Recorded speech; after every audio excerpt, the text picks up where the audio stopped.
اعوذ باللہ من الشیطان الرجیم بسم اللہ الرحمن الرحیم وما نرسل بالآیات الا تخویفا۔ اللہ رب العالمین ہر طرح کی حمد و ثنا، ستائش اور تعریف کا مستحق ہے۔ اس کی خصوصی توفیق اور عنایت سے آج ہم لوگ ایک سنت کے احیاء کے لیے اور اپنی پیشانی کو جھکا کر کے اللہ تعالیٰ کے جناب میں اپنے گناہوں کے اعتراف کے لیے اور تسبیح، تحمید اور دعا کے ذریعے سے اللہ تعالیٰ کی حمد و ثنا کے لیے جمع ہے۔ نبی کریم صلی اللہ علیہ وسلم کی سنت اور تعلیم کے مطابق نماز کسوف اور خسوف کے بعد خطبہ دیا جائے اور اس خطبے میں وہ باتیں بیان کی جائے جو اللہ تعالیٰ کی ان آیات سے متعلق ہو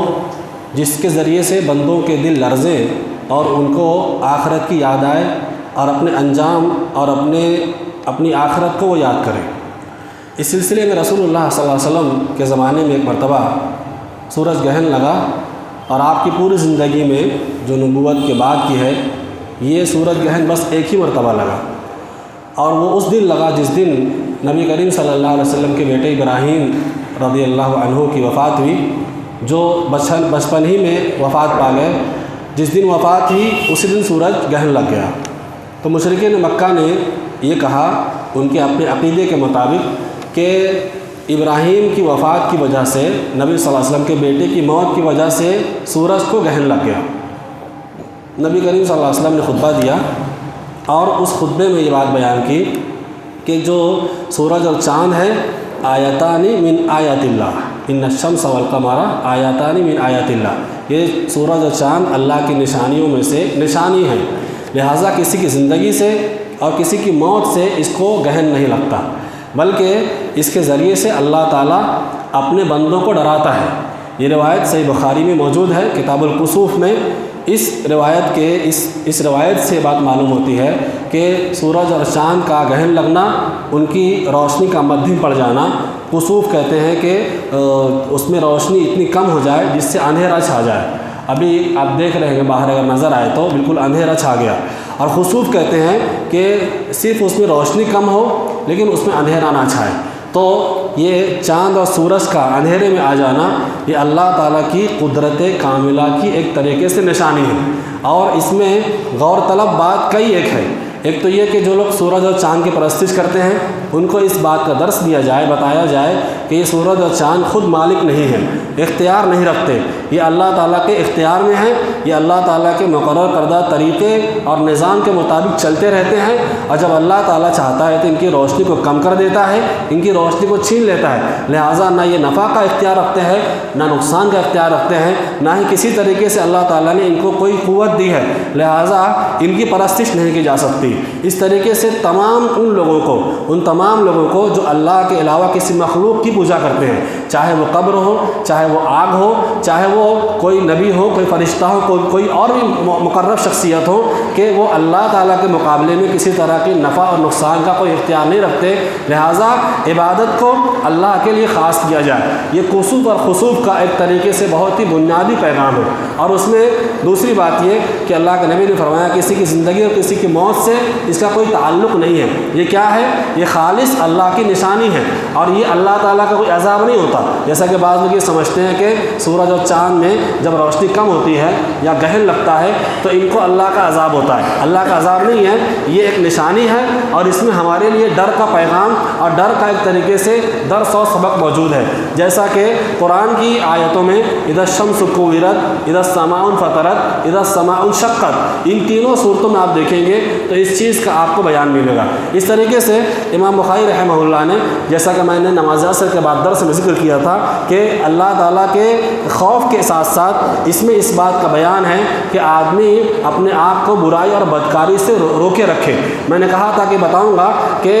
سورج اور چاند گرہن جب لگتا ہے تو اس کا برائی اور بدکاری سے رکنے سے کیا تعلق ہے۔ دراصل انسان کا جو نفس ہے یہ اتنا کمزور واقع ہوا ہے کہ جو شہوانی جو معاملات رہتے ہیں یہ بہت جلد کسی انسان کے بدن پر، اس کے دل دل پر، اس کے ذہن پر غالب آ جاتے ہیں، اور یہ اللہ تعالیٰ کی رحمت سے شدید دوری کا سبب اور ذریعہ بن جاتی ہے۔ لہٰذا اسی مناسبت سے اس موقع پر خاص طور پر رسول اللہ صلی اللہ علیہ وسلم نے اس بات کا تذکرہ فرمایا کہ اس موقع پر آپ زنا سے، برائی سے، بدکاری سے دور بھاگیں اور اپنے آپ کو اس سے پیچھے لے کر جائیں، اور اس بات کی طرف توجہ دیں کہ یہ ایسی بنیادی بیماری ہے جو اللہ تعالیٰ کی رحمت سے بہت دوری کا سبب ہے، اس کے عذاب کا سبب ہے، اور رحمت الہی سے محرومی کا ذریعہ ہے۔ پھر دوسری بات یہ کہ امام بخاری رحمہ اللہ نے ایک باب باندھا ہے، باب نمبر 7، باب التعوذ من عذاب القبر، کہ اس میں اس بات کا بیان، باب التعوذ من عذاب القبر فی الخسوف، کہ خسوف میں یعنی چاند یا سورج گرہن میں عذاب قبر سے پناہ مانگنے کا بیان۔ پھر اس سلسلے میں امام بخاری رحمہ اللہ نے 2 احادیث نقل کی ہیں۔ ایک حدیث نقل کی ہے حضرت عائشہ سے کہ ان کے پاس میں ایک یہودی عورت آئی، اور اس یہودیہ عورت نے حضرت عائشہ سے کوئی چیز مانگی اور ان سے کہا کہ اللہ تعالیٰ تم کو عذاب قبر سے بچائے، تو حضرت عائشہ نے ان کی بات کو نہیں مانا۔ یہ بخاری میں اس طرح کہ اس عورت نے کہا کہ اللہ تعالیٰ تم کو عذاب قبر سے بچائے، تو رسول اللہ صلی اللہ علیہ وسلم سے حضرت عائشہ نے یہ پوچھا کہ کیا میت کو قبر میں عذاب دیا جاتا ہے؟ تو اللہ کے نبی نے فرمایا کہ عذاب قبر برحق ہے، عذاب قبر برحق ہے۔ اور ایک بخاری کے علاوہ کسی اور روایت میں ہے کہ حضرت عائشہ نے اس یہودیہ کی بات کو نہیں مانا، تو اس یہودیہ عورت نے کہا کہ اپنے نبی سے پوچھو کہ عذاب قبر ہوتا ہے کہ نہیں ہوتا۔ ہو سکتا ہے کہ وہ جو تورات میں، انجیل میں یا جو ابراہیمی تعلیمات زندہ تھی اس اعتبار سے اس عورت کو علم رہا ہو، کسی سے اس نے علم حاصل کیا ہو۔ حضرت عائشہ نے جب یہ بیان اللہ کے نبی کو بتایا تو اللہ کے نبی نے فرمایا کہ ہاں عذاب قبر برحق ہے۔ یہ ایک روایت نقل کی امام بخاری نے، اور دوسری روایت نقل کی کہ اللہ کے نبی صلی اللہ علیہ وسلم نے جب نماز پڑھائی اور آپ نے خطبہ دیا تو خطبے میں وہ باتیں بیان کی جو اللہ نے چاہا، جو اللہ نے آپ کے ذہن میں ڈالا، جو آپ نے ارادہ کیا اس کو آپ نے لوگوں کے سامنے بیان کیا۔ اس کے بعد پھر آپ نے فرمایا کہ ثم امرہم، پھر آپ نے اس بات کا حکم دیا ان یتعوذوا من عذاب القبر، کہ تم عذاب قبر سے اللہ تعالیٰ کی پناہ طلب کرو۔ اب اس سوال کی طرف آئیے جو میں نے آپ سے کہا تھا کہ عذاب قبر کا تعلق سورج اور چاند گرہن سے کیا ہے؟ عذاب قبر کا تعلق سورج اور چاند کے گرہن لگنے سے کیا ہے؟ دراصل جب آدمی مر جاتا ہے، اس کو دفنایا جاتا ہے اور قبر بند کر دی جاتی ہے تو وہاں اندھیرا چھا جاتا ہے۔ تو اہل علم نے کہا کہ جب چاند یا سورج سے گرہن لگتا ہے تو دنیا میں اندھیرا چھا جاتا ہے، لہٰذا یہ بتایا جا رہا ہے کہ قبر کی جو تنہائی ہے اس کا اندھیرا ہے، چاند اور گرہن کے اندھیرے کو یاد کر کے اس کو سامنے رکھ کے قبر کی تنہائی اور قبر کے اندھیرے کو یاد کرو، اور اس اندھیرے کو اجالے میں بدلنے کے لیے اللہ سے پناہ طلب کرو، اس عذاب سے اللہ کی پناہ طلب کرو۔ یہ مطلب ہے کہ چاند گرہن میں جو اندھیرا ہوتا ہے اور قبر میں جو اندھیرا ہوگا، اسی مناسبت سے اللہ کے نبی نے کہا کہ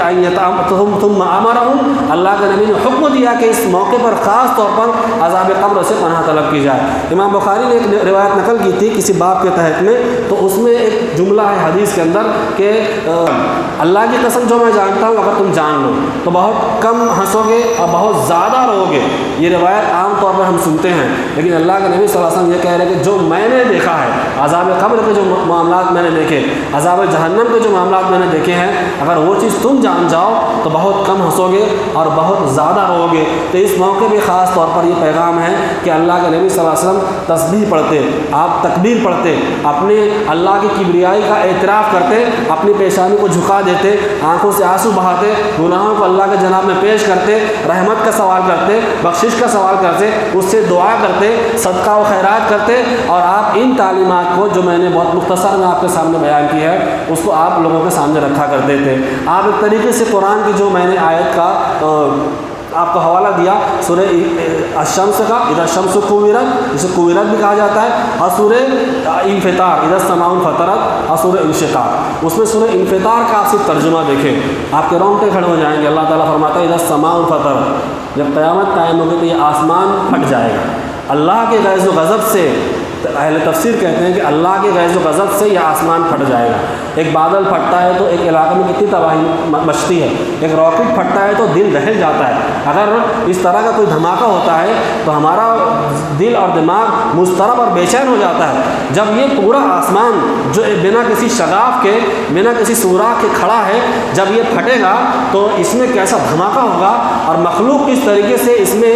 مخلوق میں اضطراب پیدا ہوگا، بے چینی پیدا ہوگی، آپ اس کا اندازہ نہیں لگا سکتے۔ اللہ نے فرمایا کہ اذا السماء انفطرت واذا الکواکب انتصرت، یا ستارے جھڑ جائیں گے، واذا الکواکب انتصرت واذا البحار فجرت، جب سمندر بہہ نکلیں گے۔ اس سے پہلے کی صورت میں کہا کہ جب سورج کی روشنی، سورج کو پگڑی پہنا دی جائے گی، اس کی روشنی ختم کر دی جائے گی، اور کہا کہ اس آگے کہا کہ واذا الجحیم سعرت، جب سمندر کو بھڑکایا جائے گا۔ قیامت سے پہلے یہ معاملہ ہوگا کہ سارے جو سمندر کے پانی ہیں، ندیوں کے پانی ہیں، سب کو بہا دیا جائے گا اور ان کو جمع کر کے پھر اس کے اندر ایک طریقے سے اللہ تعالیٰ آگ کو بھڑکا دے گا۔ جو پانی ہمیں پانی نظر آتا ہے وہ اس وقت آگ میں تبدیل ہو جائے گا۔ یہ قیامت کے ایک طریقے سے مناظر میں سے بھیانک مناظر ہے۔ وَإِذَا الْبِحَارُ فُجِّرَتْ وَإِذَا الْقُبُورُ بُعْثِرَتْ، پھر فرمایا قبریں جب اکھاڑ دی جائیں گی، کھول دی جائے گی، جتنی اس میں میت ہے، مردے ہیں، دفن ہیں، یہ قبریں کھلنے کے بعد وہ سب مردے زمین سے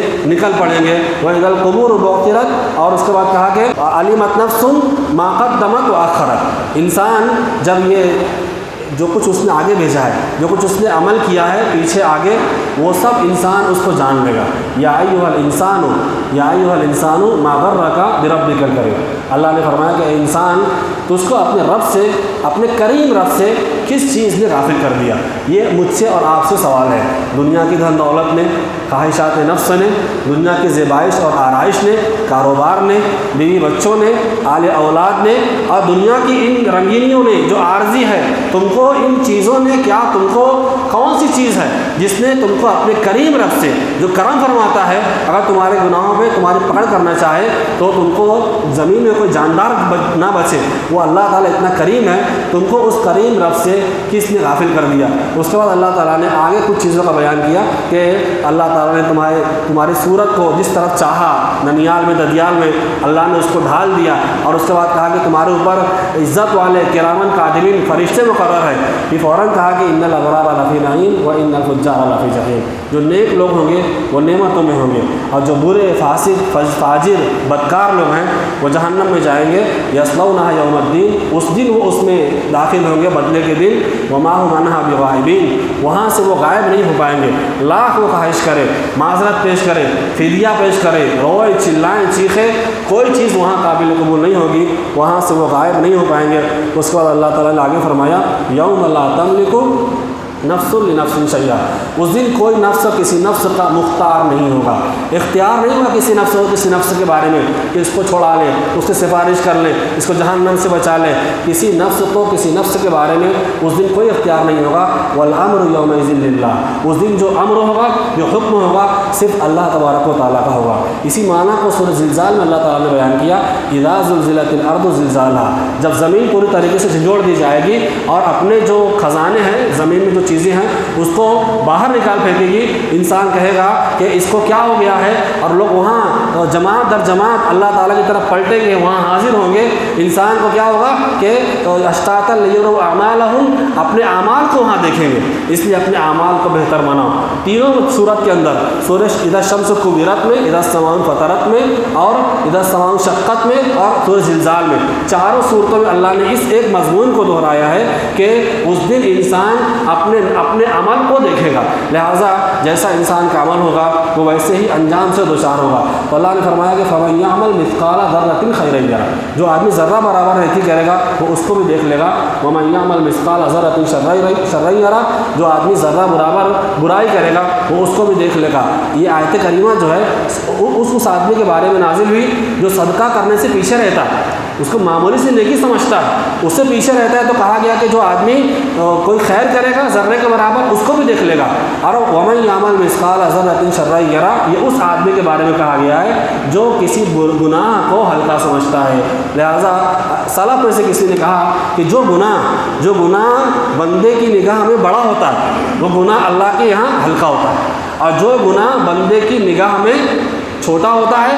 وہی گناہ اللہ تعالیٰ کی نگاہ میں اللہ تعالیٰ کے یہاں بڑا ہوتا ہے۔ لہٰذا ہم جو اپنے گرد و پیش میں گناہ دیکھتے ہیں، چاہے اپنے نفس سے متعلق ہو، گھر والے سے متعلق ہو، یہ موقع احتساب نفس کا ہے۔ میں نے نماز سے میں تذکرہ کیا تھا کہ پنجاب میں، سندھ میں، ان علاقوں میں جو صورتحال ہے وہ بیان کرنے کے قابل نہیں ہے۔ انسان تو انسان چھوڑیے، جانور پانی میں ڈوب رہے ہیں، غذاؤں کو ترس رہے ہیں، لوگ اپنے ہی سمپتی کو، اپنے ہی جمع کیے ہوئے مال کو اپنی نگاہوں سے تباہ ہوتا ہوا، پانی کے اندر غرقاب ہوتا ہوا دیکھ رہے ہیں، اپنا گھر اس میں ڈوبتا ہوا دیکھ رہے ہیں اور اپنا جانور اس میں ڈوبتا ہوا دیکھ رہے ہیں، لیکن بے بس ہیں، مجبور ہیں۔ اس منظر نامے کو سامنے رکھ کے آخرت کے منظر نامے کو سامنے رکھیے کہ وَلَا تَزِرُ وَازِرَةٌ وِزْرَ أُخْرَىٰ۔ یہاں تو لوگ بچانے والے ہیں، گورنمنٹ ہیلی کاپٹر بھیج سکتی ہے، مسجد میں آدمی پناہ لے سکتا ہے، کسی پناہ گاہ میں، کسی کیمپ میں جا کے عارضی طور پہ رہ سکتا ہے، پھر دنیا بنا لے گا، لیکن قیامت کے دن کوئی کسی کا بوجھ نہیں اٹھائے گا، نہ اولاد ماں باپ کا بوجھ اٹھائے گی،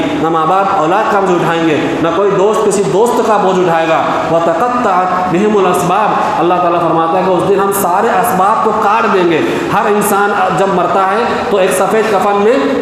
قبر میں اس کو ڈالا جاتا ہے، لیکن جب اس قبر سے اٹھے گا تو وہ سفید کفن سڑ چکا ہوگا، زمین میں مل چکا ہوگا۔ جب اس کو قبر سے اٹھایا جائے گا تو ایک بنا دھاگے کے اسے بدن پر ایک دھاگا بھی نہیں ہوگا، اور ویسے اٹھ کر کے اللہ رب العالمین کے جناب میں اپنے اچھے اور برے اعمال کے ساتھ اس کی پیشی ہوگی۔ حضرت عائشہ سے جب اللہ کے نبی صلی اللہ علیہ وسلم نے کہا تھا کہ یہ معاملات ایسے ہوں گے، برہنہ لوگ حاضر ہوں گے، حضرت عائشہ نے کہا اللہ کے نبی کیا ایک دوسرے کی جانب دیکھیں گے نہیں؟ تو اللہ کے نبی نے فرمایا عائشہ اس دن کی ہولناکی اور اس دن کے معاملات اتنے بھیانک، اتنے خطرناک ہوں گے کہ کسی شخص کو کسی دوسرے کی طرف دیکھنے کے لیے کوئی خیال بھی نہیں آئے گا، اس کے ذہن میں کوئی ایسا جذبہ پیدا نہیں ہوگا، کوئی ایسا معاملہ پیدا نہیں ہوگا کہ وہ کسی کی طرف دیکھ سکے، جب اتنے خطرناک معاملات ہوں گے۔ ابھی ہم نماز میں کھڑے تھے تو ہم جب قرات کر رہے تھے تو پیر بار بار ایسا لگ رہا تھا کہ دکھ رہا ہے اور دھیان اس کی طرف جا رہا ہے، ایسا آپ کو محسوس ہو رہا ہوگا، مجھے تو نہیں ہوا، لیکن آپ سوچیے کہ ایسے ہی قیامت کے دن میدان محشر میں کھڑے ہونا ہے، اور ہم جب سب بستہ کھڑے تھے تو بازو میں کوئی آدمی تھا ہمارے، ایسے قیامت کے دن ایسے کھڑا رکھا جائے گا ہمارے قدم ہل نہیں سکیں گے جب تک کہ ہمیں اپنے اعمال کے بارے میں سوال نہ کر لیا جائے۔ اس لیے نمازوں کی پابندی کرو، تلاوت کا اپنا معمول بناؤ، روزانہ استغفار کرو، روزانہ اللہ سے دعا کرو، دنیا اور آخرت کی بھلائی کے لیے اللہ سے مانگو۔ کچھ نہیں مانگ سکتے ربنا آتنا فی الدنیا حسنہ، سب سے جامع، سب سے عظیم دعا جو اللہ تعالیٰ نے قرآن میں سکھائی ہے، اس کا اہتمام کرو۔ جب اس کا اہتمام آپ کریں گے زندگی میں بدلاؤ دیکھیں گے۔ ابھی ہم جا کے سو جائیں گے تو بہت سارے ہمارے جو بھائی ابھی آئے ہیں وہ فجر کی نماز میں نہیں آ سکیں گے۔ یہ غفلت ہے ہماری، یہ سستی ہے ہماری، ہمیں توجہ دینے کی ضرورت ہے کہ ہم زندگی کوئی لکھا کر نہیں لائیں کہ میں 60 سال زندہ رہوں گا، آپ 80 سال زندہ رہیں گے، ہو سکتا ہے آج آپ کے سامنے کھڑے ہو تو کل نہ رہیں گے، لیکن جب بھی اللہ اپنے پاس سے بلائے اپنی رضامندی کے ساتھ میں بلائے۔ اللہ تعالیٰ ہماری بخشش فرمائے، ہمارے والدین کی بخشش فرمائے، حاضرین کی بخشش فرمائے، جو غیر حاضر ہیں اللہ تعالیٰ ان کی بخشش فرمائے، ہمارے گھر کی خواتین کو اللہ بخش دے، ہمارے چھوٹے بچوں کو بخش دے، اور ہمارے بڑوں کو بخش دے، جو گزر گئے اللہ ان کو معاف کر دے، اور جو زندہ ہیں اللہ تعالیٰ ان کی بخشش فرمائے۔ مسلمان جہاں کہیں پریشان حال ہیں اللہ تعالیٰ اپنے فضل کرم سے ان کی پریشانی کو دور فرما دے، جو سیلاب زدہ ہیں اللہ تعالیٰ اس مصیبت کو ان سے ٹال دے، اور ہم ان کے حق میں دعا کرتے ہیں کہ اللہ تعالیٰ ان سے اس مصیبت کو دور فرما دے۔ ایسے موقع پہ ہم فلسطین کے اور غزہ کے بچوں کو، وہاں کی خواتین کو اور وہاں کے مردوں کو بھی اپنی دعا میں یاد رکھتے ہوئے اللہ سے یہ استدعا کرتے ہیں کہ رب العالمین یہ جو موقع ہے یہ قبولیت کا موقع ہے، تیرے نبی نے اس موقع پر دعا کی، استغفار کیا، ہم بھی دعا اور استغفار کرتے ہیں، اپنی کمزوریوں کا تیرے جناب میں اعتراف کرتے ہوئے دعا گو ہیں کہ تو ہمیں بھی معاف کر دے اور ان سب لوگوں کو بھی معاف کر دے، وہ اہل غزہ ہوں، اہل فلسطین ہوں، یا جہاں بھی مسلمان ہوں، اللہ تعالیٰ ان کی ہر اعتبار سے نصرت اور مدد فرما، اور ہمیں بھی توفیق دے کہ ہم اپنی اصلاح کریں اور اپنے لیے دعا کریں، اپنے والدین کے لیے دعا کریں۔ اللہ تعالیٰ ہمارے قلب کو پاک و صاف کر دے، عفت اور پاک دامنی کی زندگی عطا فرما دے، اور ایسی زندگی عطا فرما جو اس کے پسند والی زندگی ہے، اور ایسی زندگی گزارنے سے اللہ تعالیٰ ہمیں محفوظ فرما دے جو تیری ناراضی والی زندگی ہے۔ جب تک کہ زندہ رکھ، عزت و احترام کے ساتھ ایمان کا زندہ رکھ، اور ہمیں موت دے تو ایمان پر موت دے، اور دارین کی سعادت کو اللہ تعالیٰ مقدر فرما دے۔ اللہ تیرے نبی نے اس موقع پر عذاب قبر سے پناہ مانگی، ہم عذاب قبر سے پناہ طلب کرتے ہیں، اپنے لیے، اپنے والدین کے لیے، تمام مومنین کے لیے، اور اس موقع پر عذاب جہنم سے پناہ طلب کرتے ہیں، اور اس موقع پر تجھ سے جنت کا سوال کرتے ہوئے یہ دعا کرتے ہیں کہ یہ جو چھوٹی موٹی ٹوٹی پھوٹی عبادت تیرے جناب میں ہم مخصوص لوگوں نے ادا کی ہے، اللہ تبارک و تعالیٰ اس کو قبولیت کا شرف عطا فرمائے، اس کے ذریعے سے جو خیر دنیا اور آخرت میں ملنی چاہیے اللہ تعالیٰ اسے ہمارا مقدر ہمارا نصیب بنائے، آمین۔ سبحان ربک رب العزت عما یصفون وسلام علی المرسلین والحمد للہ رب العالمین، السلام علیکم ورحمۃ اللہ۔